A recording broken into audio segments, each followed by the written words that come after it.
Alright guys, welcome back. Today we're going to be showing you guys how to build inside of our recently released 240 HPA specific gearbox. So this build is going to be with a PolarStar jack. However, this gearbox shell will accept any HPA engine as long as the company makes an M249 spec nozzle for it. So Wolverine engines, I believe the Backdraft, the Phoenixes, they have 249 nozzles available for them. Not super sure about the Gate engines if they have that available yet, but anybody that makes a 249 nozzle for their engine. So we have a jack here. Obviously, PolarStar's been around for a while. They're one of the main names in the HPA game. They obviously have 249 nozzles for the jack, the F2. Wolverine, same thing. They have them for their Inferno engines. For the longest time, if you wanted to HPA your 240, you were kind of stuck with PolarStar engines. Not that there's anything wrong with that, but if you already had an engine that you wanted to drop in, nobody else made a 240 nozzle except for PolarStar. And then they also had their specific fusion engine for the 240 platform. So let's go ahead and get started. So first thing we're going to do here is we're going to go ahead and remove our two halves here. So we do split up the sides so that you can access your engine and the electronics separately. So you don't have to worry about removing the whole shell and then stuff starts moving around on you. Makes it a lot easier, really streamlines how everything goes together. Let's go ahead and get our electronics started here. PolarStar includes plug boards with their 249 versions of their HPA engines. We also have them available on the website to be included with your gearbox if you need one. I believe Wolverine also does this, but this is going to be something very important, some sort of way to plug in all of your components. So just be aware of that when you go into this. If you don't have something like this, you're going to need it. So we have a little dedicated spot here on the back of the gearbox for it to slot into, like so. The nuts are lined up properly. All right, there we go. Go ahead and close in our side there. And screw these down.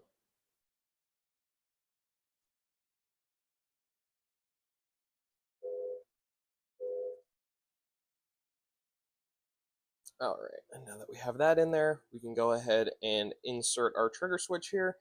So this is going to be something that you want to decide when you order your drop-in kit.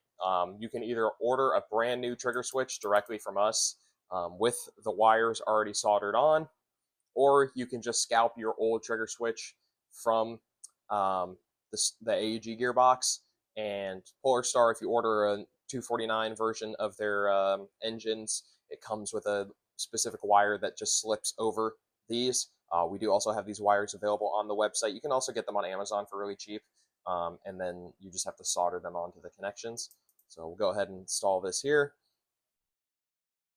So obviously you want to make sure the button is down, and then the contacts points going out to the rear.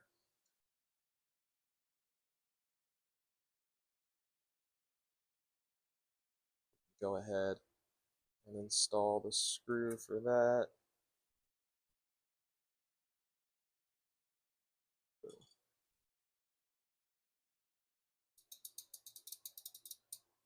Cool. All right. Now we can plug that into our plug board here. So trigger switch. If you are using a PolarStar engine, it's going to plug into Con 4. So something you should probably pay attention to when you're putting your trigger switch in, or your plug board in, is what direction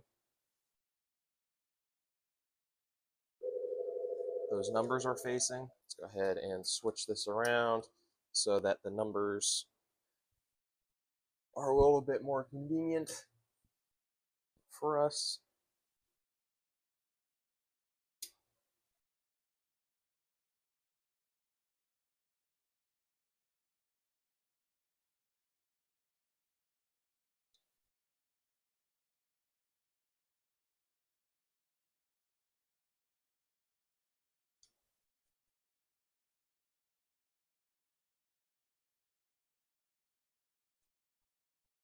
So this obviously doesn't need to be super tight when you tighten those down.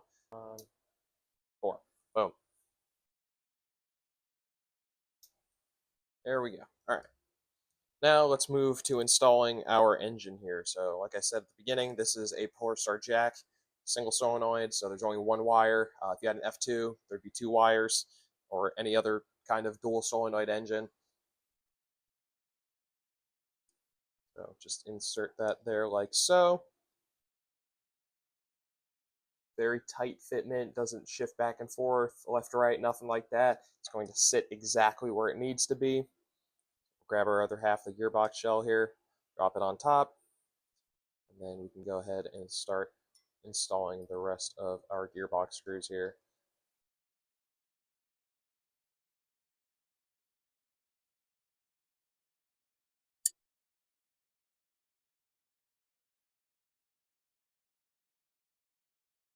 All right, now that we have the engine in place, let's go ahead and install our solenoid wires. For single solenoid engines like the jack, at least on the PolarStar plug board, you're going to plug this into con 2 here on the right side. Fortunately, it is super easy to get at these if you do accidentally plug it into the wrong one. Um, Depending on how recently you ordered your gearbox at the time that this video comes up, I already have made it easier to get these wires to reach the plug board. So plug board sits up here a little bit closer to the engine now. It shouldn't have this much extra slack on the trigger switch anymore, so just be aware of that when you order. Now we can go ahead and plug in our FCU.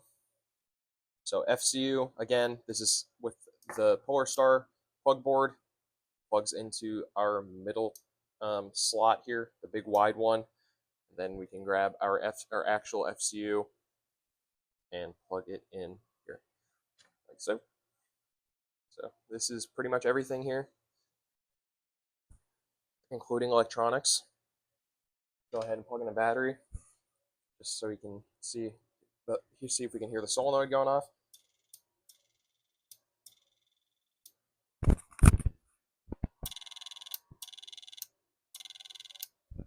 So you can hear it. If you would have plugged the solenoid wire into the wrong port, you wouldn't have heard anything, or things would start firing weird once you hook up air. Then last thing you have to do to get this ready to go inside of the gun, go ahead and install your front bracket. So this is a prototype 3D printed one that we're making. Might already be up on the website by the time you're watching this, but as of release, it is not. So just be on the lookout for that. And there you go. That's how you get your HPA engine set up in our 240 HPA gearbox. If you guys would like to see how you actually go about installing this in your gun, so pulling out your old AEG gearbox and dropping this in once you have everything put together, let us know down in the comments below. Send us a message. Shoot us an email. Be like, hey, I want more videos on this, and we can make it happen. If you guys have any extra questions about anything specifically on this process, again, let us know. If you'd like to see us develop a gearbox shell for another platform, let us know. It's just one of those things where we need to actually have the gearbox shell on hand to make it happen.